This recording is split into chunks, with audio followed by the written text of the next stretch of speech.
I wanted to punch the producer and quit and go home pretty much every day. There's one other thing that you said about the lyrics, because I think this album is more direct, Yeah. lyric-wise. How come? Can you explain why? I think there's a variety of reasons. One of them was just that I felt like I was, on the first record, I allowed myself to kind of write whatever I wanted. I didn't feel like, partly because I didn't really have the idea of anyone else listening to the record when we wrote half the songs.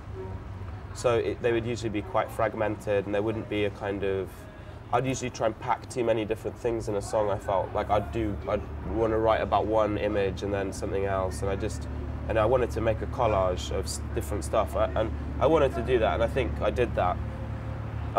But then after a while, I just don't know if that's the most fulfilling way to really write lyrics. I think. Why? How come? Why? Because I think that's like more a poetic kind of thing that can work with outside songs. But I think if you're in a band, I just felt personally like I kind of have. It's two things really. For me, for it to be meaningful, this band never was meant to become, at least like I never realised it would become this big all-consuming thing that would like take over our lives. So if it's going to do that, I think the lyrics have to be meaningful, and in writing the lyrics there has to be some sort of honesty or genuine kind of catharsis. There has to be a real product. I don't want it just to be me just like playing around with words. I want to actually use this as a vessel to express something. And I think also as a front man, I think you kind of, I don't know about other bands, but I just felt like I kind of have a responsibility to write something that hopefully communicates to somebody that is was like a younger version of myself. Like I remember being 15 and really like finding comfort in lyrics particularly. From who? Just a lot of the music I listened to. I mean, even stuff like Skinny Puppy, I know it's weird, but like Skinny Puppy, I really loved a lot of his lyrics, and Nivek Ogre's lyrics. And I mean, just stuff like Nirvana, I mean, all like the kind of classic like teenage kind of bands you grew up listening to, Swans, and like the lyrics particularly are where the emotional content of the song is. And for too often I felt like we were an instrumental band that I tacked lyrics onto, and I wanted to make sure that this record, that the lyrics were enmeshed properly with the music and carried some weight, and also both gave myself advice, and by giving myself advice I give hopefully somebody else something that they can take away from that's more meaningful than just a dance beat and some cryptic images. Is there one song that you say, well, this is for me, this song is for me, well, I succeeded the most for myself on a personal level in that goal that you just described? Maybe Two Trees. There's a song called Two Trees at the end of the record that kind of is almost like, it sounds, lyrically, it's almost like a series of instructions about maybe how to live a better life.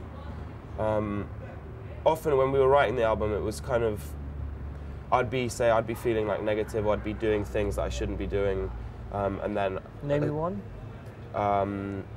Bad things, like things that other people shouldn't be doing. Drug yeah, whatever you want, yeah, whatever you want. Okay. And so the lyrics would become a sort of counterbalance to that sort of lifestyle. It would be like a catharsis or a counterweight to keep me sane. So if I started to feel paranoid, for example, then I would exercise that by writing about paranoia or something, you know. And also, I mean, I think it's also changed, like the kind of books I used to like reading were often very cryptic and kind of playful with language, and it was more about the technique and drawing emphasis to the fact that you can do whatever you want with language. It doesn't need to be narrative, and generally as I've got older, I'm actually more interested in classic, in working within classic templates. I like the idea of classic songwriting. Like I like soul music now. I never liked that before. I think that there's a craft to certain ways of working that I used to dismiss as being boring or conventional. Why did you do it? Yeah. Because it's just, I think it's quite a natural teenage thing to kind of dismiss the accepted canon. Or at least I used to dismiss, basically, I used to be quite judgmental about everything that I perceived to be too conventional or too establishment. And I found excitement in things that were subversive or lesser known or weird, because I thought that was where the excitement was. That's where it was looking towards the future.